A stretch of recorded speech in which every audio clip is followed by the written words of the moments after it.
उत्तराखंड प्राथमिक शिक्षक भर्ती से जुड़े हुए सभी साथियों को धनतेरस एवं दिवाली की हार्दिक शुभकामनाएं। आप सभी लोगों का एक बार पुनः जोरदार स्वागत करता हूं सुरेंद्र सिंह बोरा यूट्यूब चैनल पर। जैसा कि आप लोग वाकिफ़ हैं या जानते हैं कि जो प्राथमिक शिक्षक भर्ती है वो कुछ समय के लिए अवरुद्ध हो गई है और इसका सबसे मुख्य कारण है बीएड प्रशिक्षितों की तरफ से माननीय सुप्रीम कोर्ट में एसएलपी दायर करना। तो साथियों, बहुत सारे साथियों का कमेंट आ रहा है कि बीएड के सुप्रीम कोर्ट जाने से उन्होंने कहा कि अब बीएड बाहर हो जाएगा, बीएड वालों को भारी जुर्माना लगेगा। तमाम तरीके से जो है कि जो बीएड प्रशिक्षित हैं, जो लोग केस से जुड़े नहीं हैं, तो उन लोगों को डिमोरलाइज करने का प्रयास एक तरीके से चलाया जा रहा है। एक प्रोपोगंडा टाइप का ये चलाया जा रहा है। लेकिन कुल मिलाकर के जो लोग बीएड की तरफ से याचिकाकर्ता सुप्रीम कोर्ट में है, एसएलपी याचिका जो विशेष अपील याचिका जो उन्होंने डाली हुई है, तो विशेष अनुरोध याचिका जो बीएड की तरफ से डाली गई है, तो उन लोगों को पता है। और बहुत सारे लोग मुझ पर भी सवाल उठाते हैं कि आपको ये जानकारियाँ मिलती कहाँ से। पहले से मैं आपको बता देता हूँ कि मैं अपने बारे में भी आप लोगों को बता देता हूँ कि सरकार के विभिन्न सरकारी स्कूलों से मैं समय समय पर जुड़ा हुआ हूँ।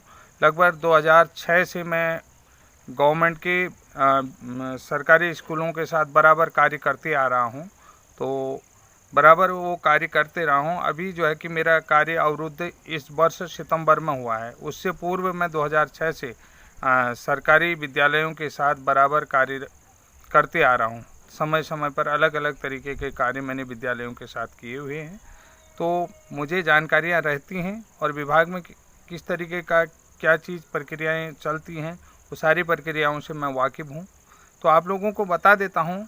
और जो लोग पुनः कहते हैं कि नहीं ये होगा सुप्रीम कोर्ट में, मैं आप लोगों से कह देता हूँ कि आप लोग जो है कि अधूरी जानकारियाँ रखते हैं, अधूरी जानकारियाँ मत रखिए उनके विषय में। और दूसरी बात है कि आप लोग जो है कि बरगलाने का जो प्रयास करते हैं, कमेंट करते हैं, कि मैं खुद भी जो है एक याचिका करता हूँ।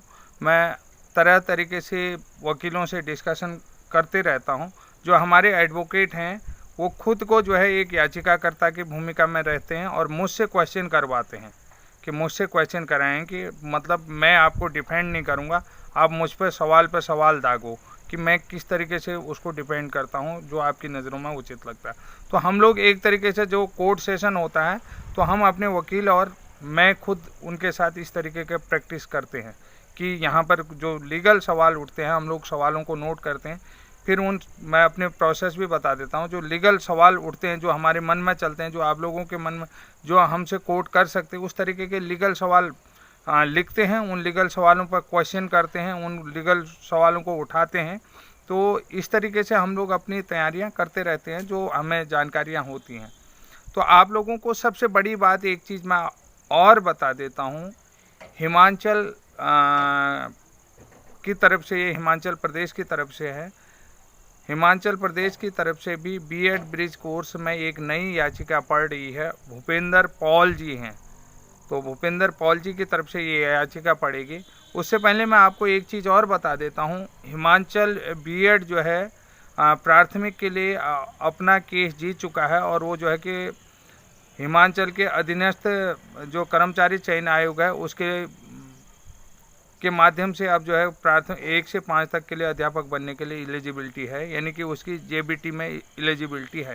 यानी कि बीएड वाले जो है वहाँ केस जीत चुके हैं। ये चीज़ भी आप लोगों के जो लोग बीएड पे जो है कि कमेंट कर रहे थे, और उसके अलावा जो है कि मध्य प्रदेश से भी बीएड की तरफ से याचिकाएं पड़ रही हैं, बराबर याचिकाएं डाल रहे हैं। थोड़ा सा उस पर फोकस कर लेते हैं।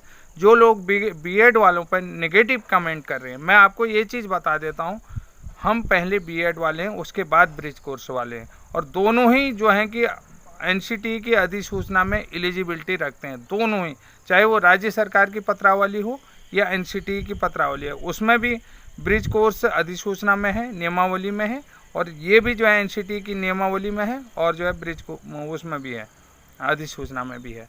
तो आपको एक चीज़ बता देता हूँ कि हिमाचल में जो बीएड डिग्री धारक याचिकाकर्ता की ओर से दलीलें दी गई थी कि आयोग ने बीएड डिग्री धारकों को जेबीटी भर्ती प्रक्रिया से गलत तरीके से बाहर किया था।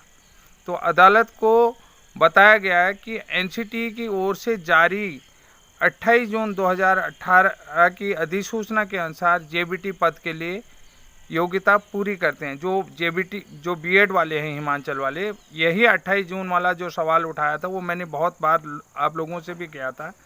तो उन्होंने कहा कि जो हिमाचल सरकार ने जो है कि उन्हें गलत तरीके से जो है कि बाहर किया हुआ है प्राथमिक शिक्षा। तो अदालत को उनकी तरफ से बताया गया एनसीटी की ओर से जारी 28 जून 2018 के अधिसूचना के अनुसार वो जेबीटी के पदों के लिए पूरी योग्यता रखते हैं।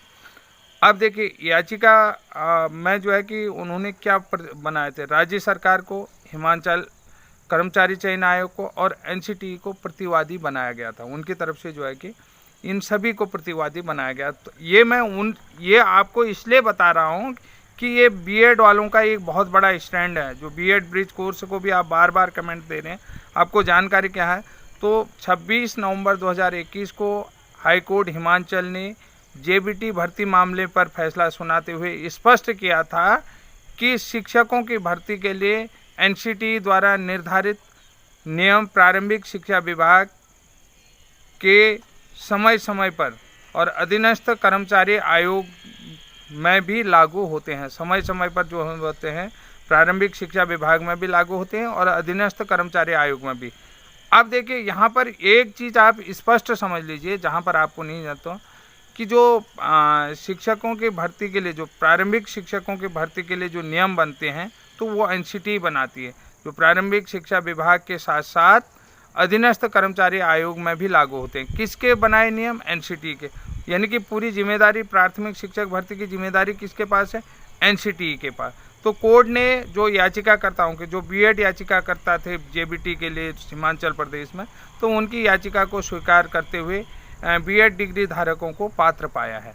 तो आपको मैं ये चीज़ बता देता हूँ, जब रिवाइज पाठ्यक्रम जनार्दन रेड्डी समिति है, उसके अलावा जो है एसएसए 2000 में चला, तो एसएसए तो पंचायती राज एक्ट आया, तो उसमें शिक्षकों के लिए न्यूनतम योग्यता क्या थी।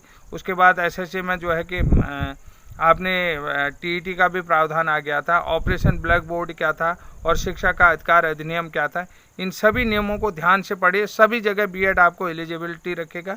और दूसरी चीज़, आपको एक चीज़ और स्पष्ट कहना चाहता हूँ कि जो भी NIOS DLED वाले हैं, हम आपसे किसी भी प्रकार की द्वेष भावनाएं नहीं रखते हैं और ना ही हम आपके विरुद्ध कोई कार्य कर रहे हैं।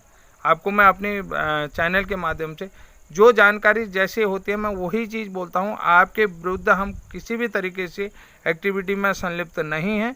हम लोग चाहते हैं कि आपको भी शुभकामनाएं देते हैं, आप लोग भी अपने पद पर स्पष्ट आगे बढ़ें और जो भी न्याय विभाग है वो उचित डिसीजन है। अगर आप एलिजिबिलिटी रखते हैं तो आपको एलिजिबिलिटी का हक दें, और बीएड वाले एलिजिबिलिटी रखते हैं तो उनको भी एलिजिबिलिटी का हक मिलना चाहिए। ब्रिज कोर्स वाले हैं तो उनको भी एलिजिबिलिटी का हक मिलना चाहिए। हम किसी का भी किसी भी तरीके से विरोध नहीं करते हैं। सब अपने अपने अधिकारों के लिए स्वतंत्र हैं, और जहाँ पर आपके अधिकारों का जो है कि हनन हो रहा है वहाँ पर आपके लिए न्याय विभाग है, और न्याय विभाग पर भरोसा होना चाहिए, माननीय न्यायालय पर भरोसा होना चाहिए। जो भी होगा आपके साथ जस्टिस होगा, इनजस्टिस नहीं होना चाहिए। तो आप सभी लोगों को एक बार पुनः दिवाली की हार्दिक शुभकामनाएं देते हुए जय हिंद, जय उत्तर।